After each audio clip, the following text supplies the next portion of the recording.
bernegosiasi dengan pihak kepolisian, Bapak Komarudin Simanjuntak, dan diwakili oleh dua perwakilan keluarga yang saat itu ingin menemani dokter forensik guna untuk melakukan otopsi ulang dan visum et repertum. Setelah pemakaman itu, Kamarudin Simanjuntak menemui Herlina Lubis dan dokter yang mereka tunjuk, yaitu Ibu Martina Aritonang, lalu melaporkan berdasarkan pandangan secara kasat mata. Apakah pandangan secara kasat mata itu kita akan ketahui, dan Madam Suki akan membacanya saja supaya informasi ini tidak salah. Yang dilaporkan kedua ahli ini, ketika kepalanya dibuka, otaknya sudah tidak ditemukan, kata Komarudin Simanjuntak. Setelah mereka raba-raba, kepalanya ternyata ada semacam penempelan lem. Bagian kepala belakang itu dilem. Wow, ini sesuatu yang benar-benar membuat kita yang bergidik. Dan yang keempat, tangan sebelah kanan Brigadir Joshua ada lubang bekas peluru. Selain itu juga ditemukan di bagian bahu ada luka terbuka yang dagingnya hampir terkelupas, yang masih belum tahu apa penyebabnya dan diduga bukan akibat peluru. Ditemukan juga bagian lengan bagian bawah patah, yang dimana masih belum diketahui patahnya itu kenapa, masih harus disimpulkan dan masih diteliti oleh dokter forensik. Ini di bagian jari kelingking dan jari manis ditemukan patahan-patahan jari ataupun terkelupas di sekitar kukunya itu, dan sudah diambil sampelnya untuk dipastikan penyebab patahnya itu kenapa. Di punggung, di bagian belakang juga ada memar. Nah, di bagian kaki sebelah kiri ditemukan ada memar dan sudah diambil sampelnya dan akan diteliti di laboratorium RSCM. Ini soal kaki kanannya yang menjadi bengkok seperti dikeluhkan ibunya ya, akan diteliti oleh dokter forensik. Di pergelangan kaki kiri bawah ada juga lubang yang masih belum tahu apa penyebabnya. Untuk ginjal rupanya diambil sampel untuk mengetahui pasti waktu kematian Brigadir Joshua. Dan italah secara umum, tetapi sebenarnya masih banyak lagi temuan-temuan, tapi itu semua sudah diaktakan notaris, ujar Komarudin Simanjuntak.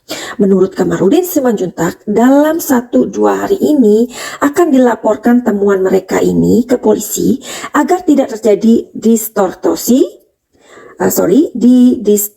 oleh orang lain. Demikianlah Komarudin Simanjuntak selaku pelaku keluarga Brigadir J mengungkap hasil otopsi ulang dalam acara live streaming Hendro Virleso yang ditayangkan pada hari Kamis 28 Juli 2022. Oke, demikian apa yang aku juga kupas dari beberapa sumber online yang tersebar di jagat maya ini.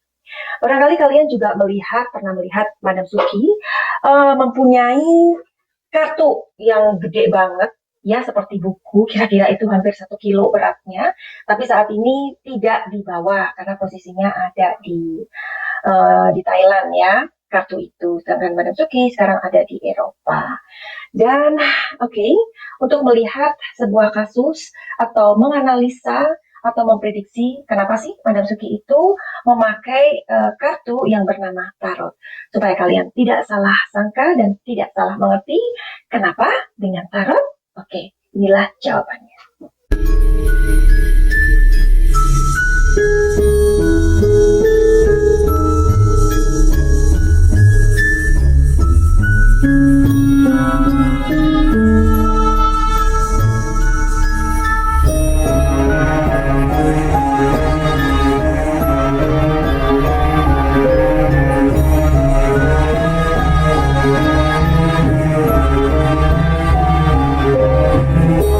Kalian yang juga membutuhkan misalkan bantuan untuk masalah-masalah kalian mengenai kehidupan ini, apa saja, masalah karir, keluarga, finansial, ataupun kesehatan, monggo silakan untuk melihat di deskripsi atau hubungi nomor di sini. Dan juga kalian yang pengen sebuah healing atau pengobatan dengan luka-luka batin ataupun trauma atau banyak hal yang nanti bisa dibicarakan, silakan untuk terkoneksi dengan energinya Madam Suki. Gimana dong? Kalau dalam kartu ini mengatakan ada energi kepercayaan yang terlukai atau ternoda. Kira-kira apa yang dilakukan oleh BJ sampai insiden yang mematikan itu atau tragis itu terjadi? Lepas benar atau tidak, itu kan pengadilan yang memutuskan, ya kan? Semoga dari kartu-kartu yang keluar tadi kalian bisa menerjemahkan sendiri ya. Dan sekarang ada pertanyaan lain yang ingin Madam Suki cari tahu di energi kartu tarot ini. Tapi kenapa orang yang melakukannya itu kok tega begitu ya? Terus emangnya si BJ ini salah apa?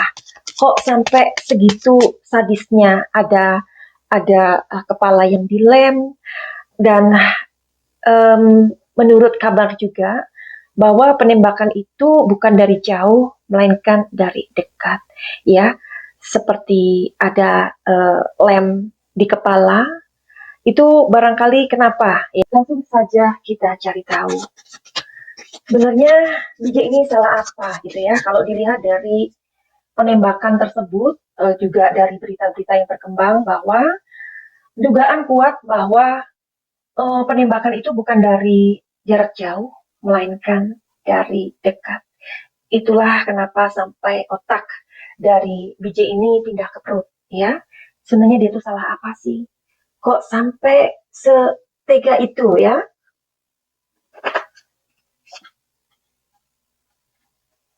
Ada kartu nomor 17 yang keluar.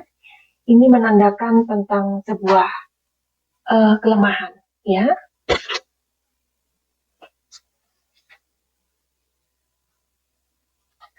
Ini nomor 3 yang keluar.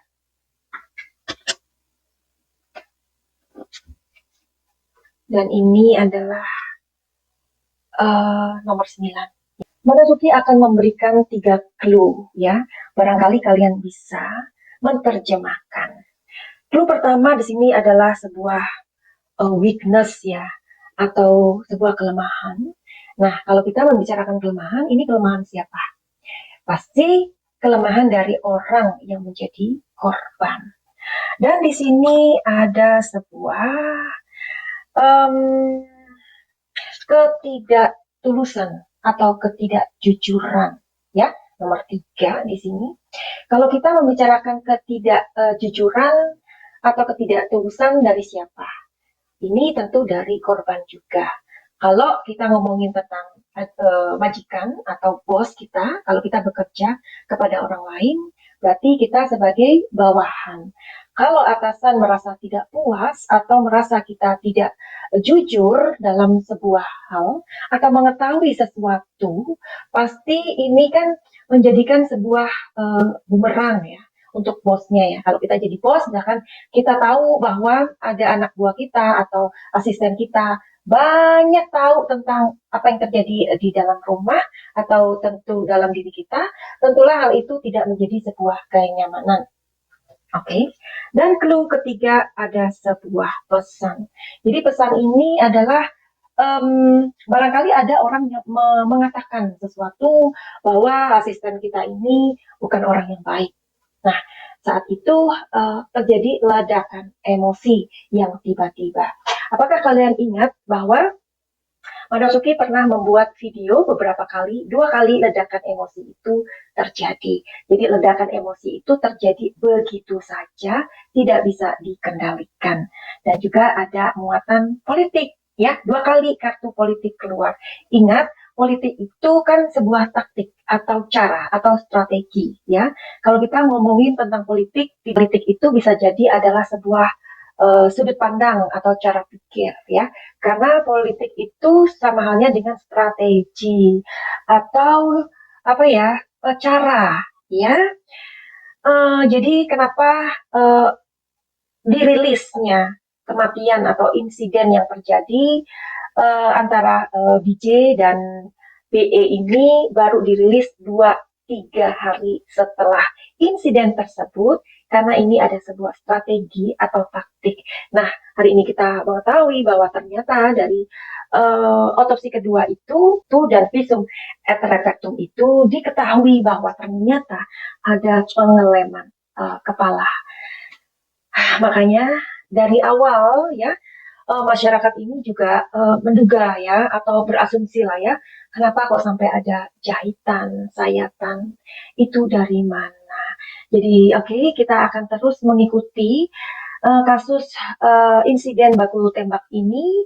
Mudah-mudahan dari keluarga juga mendapatkan sebuah clarity atau kejelasan dari kasus ini, di mana Bapak Kamarudin Simanjuntak sudah secara berani dan tegas dalam hal membantu ya untuk terjadinya keadilan bagi Brigadir J atau Brigadir Joshua ini atau BJ.